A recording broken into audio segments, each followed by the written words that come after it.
Type 2 diabetes या sugar की बीमारी, क्या हम इसको इंटरमिटेंट फास्टिंग यानी कि रोज़ा रख के इसका इलाज कर सकते हैं?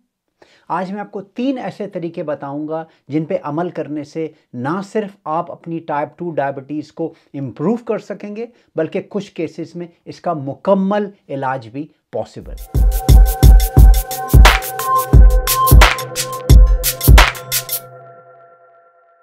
मेरा नाम डॉक्टर सुहेल अनवार है।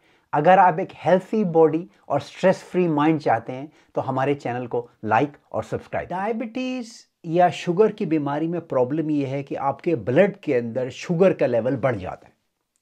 जब आपके ब्लड में शुगर ज़्यादा रहती है तो इससे आपकी बॉडी को नुकसान पहुंचता है, आपके ब्रेन पे फ़र्क पड़ता है, आपकी मेमोरी इफ़ेक्ट होने लगती है, आपकी यादाश्त फेल होने लगती है, आपकी आंखों पे फ़र्क पड़ता है, आपकी विजन या नज़र कमज़ोर हो जाती है क्योंकि आंखों की नर्व डैमेज हो जाती हैं, आपके दिल पे फ़र्क पड़ता है, आपका ब्लड प्रेशर बढ़ जाता है और हार्ट अटैक का ख़तरा ज़्यादा होता है, आपकी किडनीज फेल होने लगती हैं, आपके स्किन में सेंसिटिविटी जो नर्व्स की होती है वो कम हो जाती है, तो आपके पाँव सूने जाते हैं, आपके हाथ सूने जाते हैं, आपके जिस्म में दर्द रहने लगता है। तो डायबिटीज़ क्रॉनिक डिसऑर्डर है, इससे आपकी पूरी बॉडी के ऑर्गन्स को इफेक्ट होता है और इसकी सिंपल वजह यह है कि आपके ब्लड में शुगर ज़्यादा है। ब्लड में शुगर ज़्यादा क्यों है?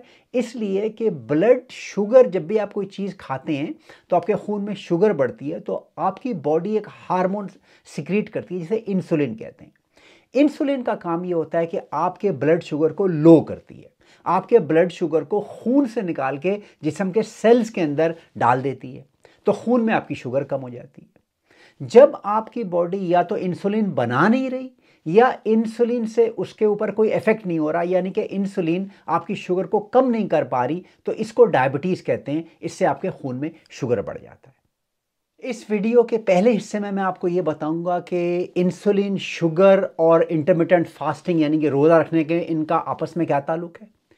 दूसरे हिस्से में मैं आपको ये बताऊंगा वो 3 तरीके जिनसे आप अपनी डायबिटीज़ या शुगर की बीमारी को रिवर्स कर सकते हैं। तो वीडियो को एंड तक फॉलो कीजिए। आइए ये देखें कि इंटरमिटेंट फास्टिंग, डायबिटीज़ और शुगर का आपस में क्या ताल्लुक है। इंटरमिटेंट फास्टिंग पे हमारे बहुत सारे वीडियोस मौजूद हैं और मैं आखिर में आपके लिए लिंक छोड़ दूंगा, लेकिन समझाने के तौर पे ये बात समझनी चाहिए कि इंटरमिटेंट फास्टिंग का मतलब ये है कि आपने अपने दिन के मेजॉरिटी हिस्से के अंदर आप कुछ खा नहीं रहे। होता ऐसा है कि जब हम दिन में, हमारी डाइट ऐसी है कि एक तो हम दिन में 3 दफ़ा खाना खाते हैं, उसके अलावा हम सारे दिन स्नैकिंग करते रहते हैं। ख़ासतौर पे डायबिटीज़ के पेशेंट्स को ये ट्रेडिशनली बताया जाता है कि सारा दिन थोड़ा थोड़ा खाते रहो ताकि तुम्हारी ब्लड शुगर लो ना हो। तो इस आदत की वजह से हमारी ब्लड शुगर हमेशा, हमारे खून के अंदर हमेशा शुगर रहती है, क्योंकि हम कुछ ना कुछ खाते रहते हैं सारा दिन। जब हमारी ब्लड के अंदर ये शुगर हमेशा से रहती है तो हमारी बॉडी इंसुलिन बनाती है ताकि इस ब्लड की शुगर को लो करे।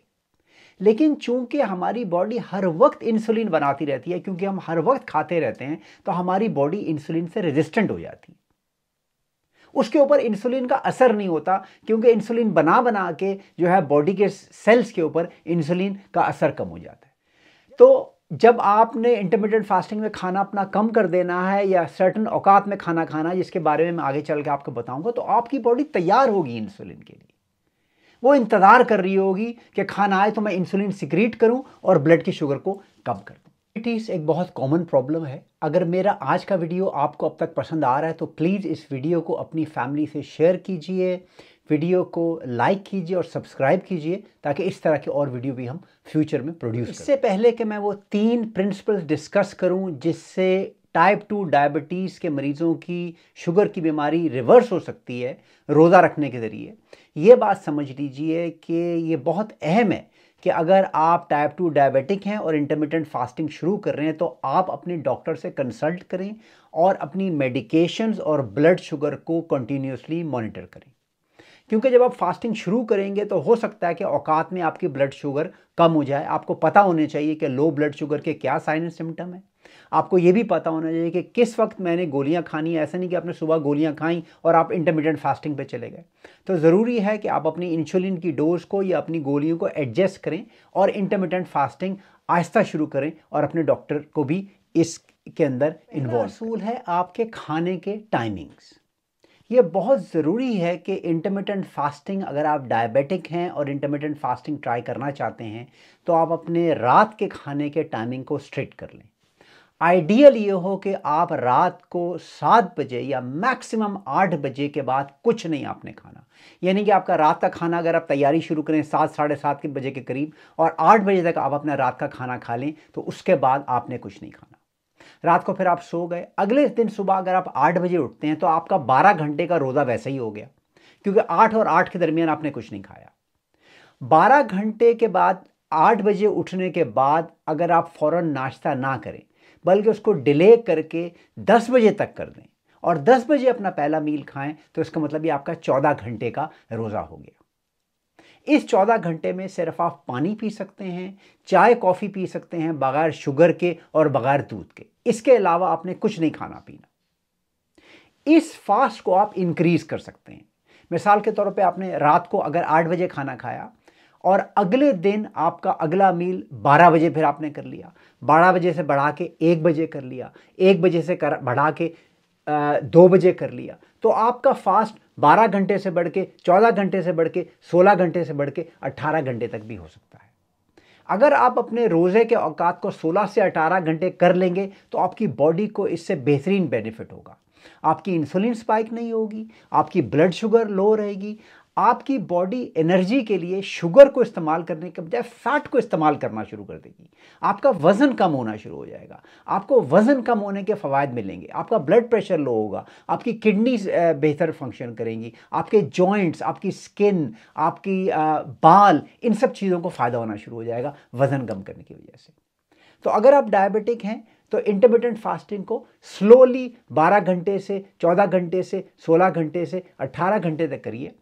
इवेंचुअली आपका गोल ये होना चाहिए कि मैंने 16 घंटे रोज़ा रखना है और 8 घंटे में अपना खाना पीना है। उस 8 घंटे में आप सिर्फ 2 मील खा सकते हैं, यानी कि दोपहर का खाना जो आपने तकरीबन 1 बजे या 2 बजे खाया और रात का खाना जो आपको 8 बजे तक मुकम्मल कर लेना है। दूसरा अहम असूल ये है कि आपने स्नैकिंग बिल्कुल नहीं करनी। लेट्स से आप डायबिटिक हैं, आपने रात को 8 बजे से लेकर सुबह 8 बजे तक यानी 12 घंटे का आपने रोज़ा शुरू किया और 12 घंटे में आप खा पी रहे हैं, या आपने रात को 8 बजे से लेकर अगले दिन सुबह 10 बजे तक यानी कि 14 घंटे का रोज़ा रखा और बाकी जो है 10 घंटे में आप खा पी रहे हैं, तो इन 10 घंटों में आपने 2 या 3 मील जितने भी आप खा रहे हैं उन मील्स के दौरान में आपने कुछ नहीं खाना। छोटा सा बिस्किट, फ्राइज़, रात की बची हुई रोटी, थोड़े से चावल, एक हल्का सा पीस समोसे का या पकोड़े का, ये स्नैकिंग आपने बिल्कुल बंद कर देनी है। अपने नॉन फास्टिंग आवर्स में जिसमें आप खा पी रहे हैं सिर्फ आपने फिक्स 2 या 3 मील खाने हैं। अगर आप स्नैकिंग करेंगे तो सारा जो आपका हार्ड वर्क है जो आप फास्टिंग में कर रहे हैं वो आपका उस पर बुरा असर पड़ सकता है। तो स्नैकिंग को बिल्कुल बंद कर दीजिए। तीसरा और अहम असूल जिस पे आपने अमल करना है वो ये है कि आप अपने नॉन फास्टिंग आवर्स में यानी कि उन औकात में जिनमें आप खाना खा रहे हैं उसमें आपके खाने की क्वालिटी क्या है। अगर आप अपने खाने की क्वालिटी को दुरुस्त नहीं करते तो आपके सारे फास्टिंग आवर्स बेकार हो जाएंगे। मिसाल के तौर पे आप 12 घंटे, 14 घंटे, 16 घंटे का रोज़ा रख रहे हैं और बाकी आप 8 घंटे में ऐसी चीज़ें खा रहे हैं जिससे आपका वज़न बढ़ जाता है, ये चीज़ें ठीक नहीं है, तो फास्टिंग का कोई फ़ायदा नहीं है। तो लेट्स से आप ऐसी आइडियल स्टेट में आ गए हैं कि आप 16 घंटे का रोज़ा रख रहे हैं और 8 घंटे में आप खा पी रहे हैं, तो कोशिश ये कीजिए कि सिर्फ 2 मील्स खाइए।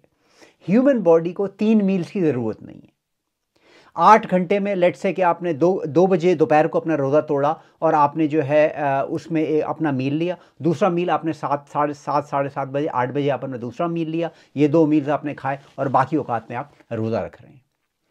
तो जैसे कि मैंने पहले अपने कुछ वीडियोस में जिक्र किया, 3 मेन कॉन्स्टिट्यूएंट्स होते हैं डाइट के, प्रोटीन, फैट और कार्बोहाइड्रेट।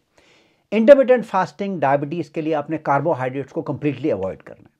कार्बोहाइड्रेट में क्या चीज़ें हैं, अनाज जैसे हो गया, रोटी, चावल, पीटा, पास्ता जो हम खाते हैं, मीठी चीज़ें सारी, मिठाइयाँ, चॉकलेट्स और शुगर चाय के अंदर, ये बिल्कुल आपने कम्प्लीटली बंद कर देना है। फ्रूट्स के अंदर भी कार्बोहाइड्रेट होता है तो फ्रूट्स को अवॉइड कीजिए। अगर आप मैक्सिमम फ्रूट खाना चाहते हैं तो आधा सेब या आधा केला आप खा लें अपने नॉन फास्टिंग आवर में। जो कार्बोहाइड्रेट आप खा सकते हैं वो हैं सब्जियां। मिसाल के तौर पे हरी सब्जियां, पालक, सलाद के पत्ते, गोभी, बंद गोभी, ब्रसल स्प्राउट्स, कैबेज, इसके अलावा खीरा, प्याज, लहसुन, शिमला मिर्चें, और सलाद के पत्ते, ये चीज़ें आप खा सकते हैं कार्बोहाइड्रेट्स के अंदर। सलाद के पत्ते या ग्रीन लीफी वेजिटेबल का आप शेक भी बना सकते हैं, उनको शेक बना लीजिए ताकि उनको पीने में या खाने में आसानी हो जाए। प्रोटीन के अंदर गोश्त, मछली, मुर्गी, बीफ, मटन, ये सब आप खा सकते हैं एज लॉन्ग के एज आप उसकी क्वांटिटी आपकी, ये नहीं कि आप आधा किलो और 1 किलो गोश्त खा रहे हैं अपने खाने के औकात में। 100 से 200 ग्राम्स सिर्फ अपने प्रोटीन पोर्शन को रखिए। और तीसरी अहम चीज़ है फैट। अच्छी फैट को इस्तेमाल कीजिए, olive oil, extra virgin olive oil और कोकोनट ऑयल। इसके अलावा तमाम ऑयल बंद कर दीजिए। आप घी भी इस्तेमाल कर सकते हैं, MCT ऑयल भी इस्तेमाल कर सकते हैं। और फैट में कौन सी चीज़ें हैं जो अच्छी हैं? एग्स, उसके अलावा फिश जैसे कि सैमन या सार्डीन्स, एवोकाडो, नट्स, दालें जैसे कि मुख्तलिफ किस्म का लोबिया, इसके अलावा बीज जैसे कि चिया सीड्स, अलसी सीड्स जिसे फ्लैक्स सीड कहते हैं, वाटरमेलन बीज, ये जो ड्राइड वाटरमेलन या मेलन के बीज जो होते हैं, सनफ्लावर बीज, इन चीज़ों को आप इस्तेमाल कर सकते हैं। ये आपको ट्रेस एलिमेंट प्रोवाइड करेगी, आपको विटामिन लेने की ज़रूरत भी नहीं होगी। तो इस डाइट को अडॉप्ट कीजिए, इससे आपकी ना सिर्फ डायबिटीज़ रिड्यूस होगी, आपका वज़न कम होगा और आपकी सेहत को फ़ायदा होगा।